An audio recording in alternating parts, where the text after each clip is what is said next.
Bismillahirrahmanirrahim. Assalamualaikum warahmatullahi wabarakatuh. Alhamdulillah, berjumpa kembali dengan Pak Fadli.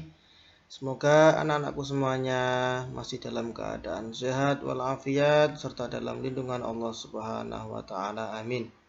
Untuk pertemuan kali ini Pak Fadli akan memberikan rangkuman sejarah kebudayaan Islam yang mana nanti bisa jadikan bekal anak-anak untuk belajar menempuh penilaian akhir semester 1.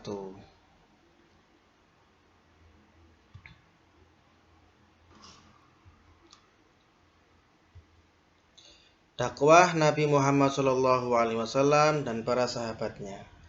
Nabi Muhammad SAW adalah nabi yang terakhir yang diutus oleh Allah Subhanahu wa taala. Nabi Muhammad SAW mengetahui dirinya bahwa diangkat sebagai nabi dan rasul itu melalui Waraqah bin Naufal. Waraqah bin Naufal itu siapa? Waraqah bin Naufal adalah seorang pendeta yang mana beliau pandai dalam mempelajari kitab Injil.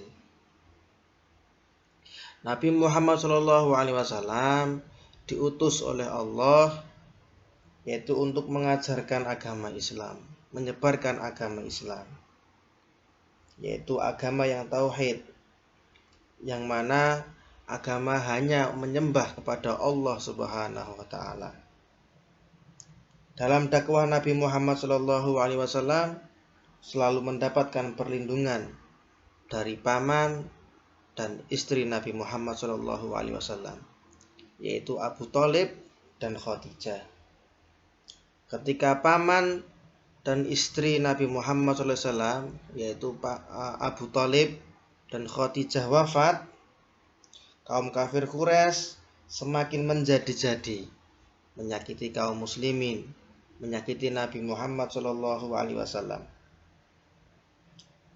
Sehingga dengan rasa yang sedih yang dialami oleh Nabi Muhammad SAW itu disebut tahun Amul Husni, yaitu atau tahun kesedihan.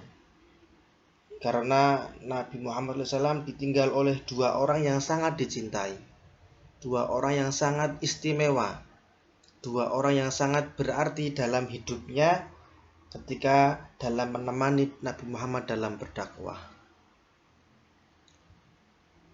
Nabi Muhammad SAW memiliki cara atau metode dalam berdakwah, yaitu yang pertama dengan cara terang-terangan dan sembunyi-sembunyi, yang mana dalam terang-terangan itu dijelaskan dalam Quran surat Al-Hijr ayat 94.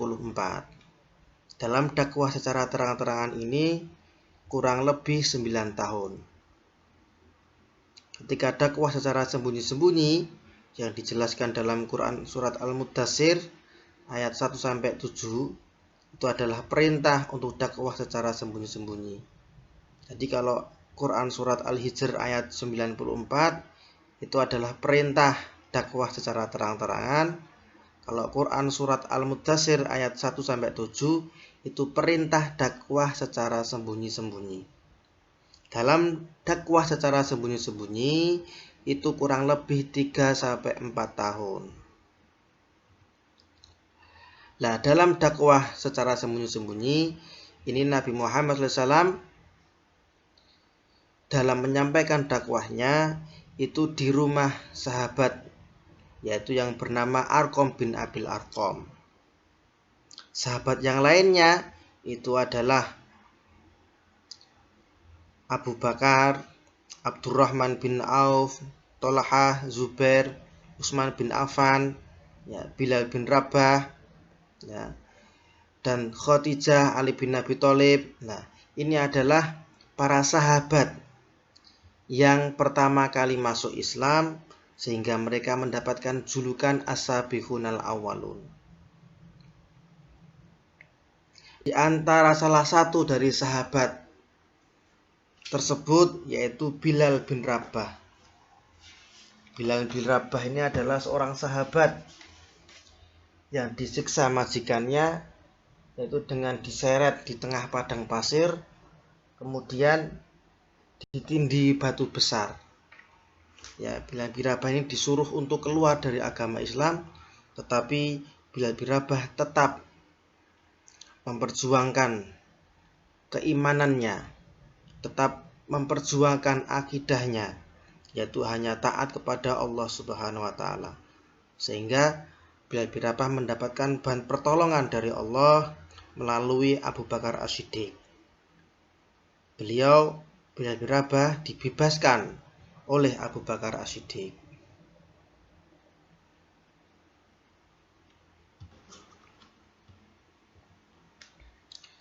Kepribadian Nabi Muhammad SAW. Kepribadian atau sifat atau akhlak itu adalah perisai dalam hidup kita. Dimana jika akhlak kita baik, maka banyak orang yang mencintai, banyak orang yang suka kepada kita. Nabi Muhammad SAW orang yang paling mulia akhlaknya, yang mana Allah telah katakan, wa innaka la'ala khuluqin azim. Sesungguhnya engkau wahai Muhammad benar-benar budi pekerti yang luhur. Nabi Muhammad SAW diutus oleh Allah sebagai rahmatan lil alamin, atau rahmat bagi seluruh alam. Apa itu rahmatan lil alamin? Yaitu merangkul atau memiliki jiwa kasih sayang. Ya, tidak ada yang namanya kekerasan. Jadi penuh kasih sayang, itulah ajaran dari Nabi Muhammad SAW. Jadi tidak hanya untuk manusia saja, tetapi juga untuk tumbuh-tumbuhan, untuk hewan, bahkan alam semesta dunia dan seisinya. Terbukti bahwa Nabi Muhammad SAW ketika waktu dalam perang Mu'tah itu berpesan kepada kaum muslimin bahwa mereka agar tidak merusak tumbuh-tumbuhan, agar tidak membunuh atau menyakiti hewan, menyakiti wanita, menyakiti anak-anak, menyakiti orang tua, dan jangan menghancurkan atau merusak rumah-rumah mereka. Nah, inilah adalah bukti bahwa kasih sayangnya Nabi Muhammad SAW itu seluruh alam semesta, yaitu yang dijelaskan dalam Quran surat Al-Anbiya ayat 107 yang berbunyi wa ma arsalnaka illa rahmatan lil alamin. Dan kami tidak mengutus engkau wahai Muhammad melainkan untuk menjadi rahmat bagi seluruh alam. Selanjutnya tugas Nabi Muhammad SAW yang dijelaskan dalam Quran surat Al-Ahzab ayat 45 sampai 46. Dalam ayat tersebut menjelaskan bahwa tugas Nabi Muhammad SAW ini ada 5. Yang pertama syahidan, yang artinya menjadi saksi. Yang kedua mubasyiron, pemberi kabar gembira. Memberi kabar gembira kepada orang-orang yang mukmin, orang-orang yang beriman. Orang-orang yang beriman nanti akan masuk surganya Allah Subhanahu wa taala.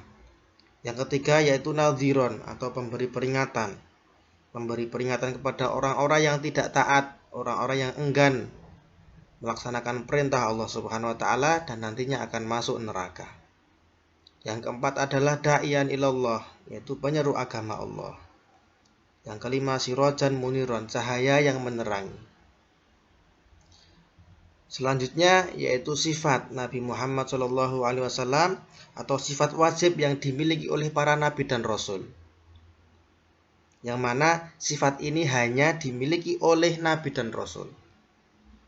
Yaitu diantaranya satu yaitu sidik, artinya jujur dan benar. Tabligh, menyampaikan, amanah, dapat dipercaya.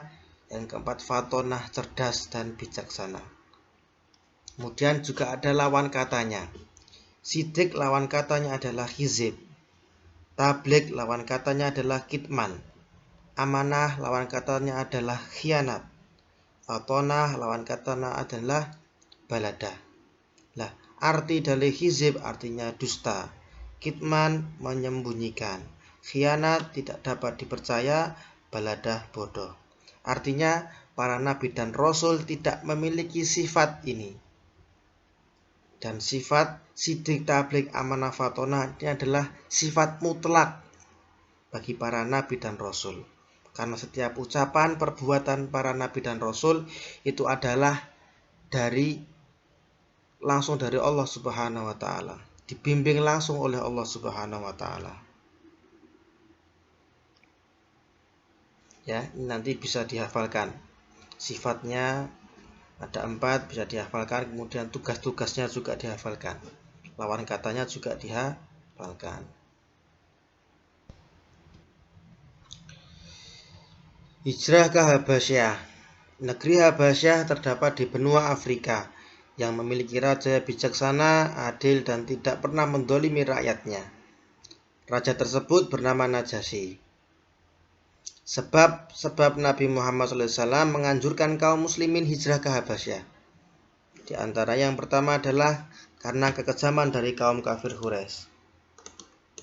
Yang kedua, turunnya perintah hijrah, Quran Surat Az-Zumar ayat 10. Yang ketiga, Raja Habasyah terkenal bijaksana dan adil.